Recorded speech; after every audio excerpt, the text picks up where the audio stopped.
নমস্কার বন্ধুরা, আজকে বানাবো ডিম টোস্ট। বাড়িতে ডিম আর পাউরুটি দুটোই ছিল।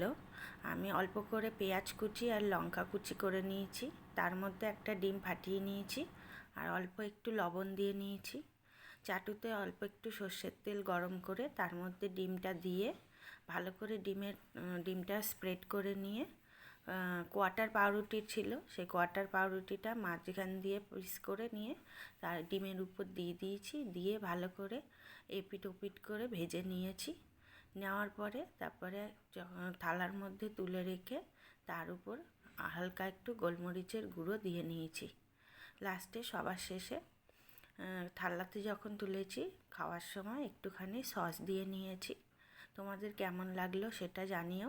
সবাই এইভাবেই বাড়িতে বানায় আশা করি, আমিও সেইভাবেই বানিয়েছি। তোমাদের এটা কেমন লাগলো সেটা আমাকে অবশ্যই কমেন্ট করে জানিও।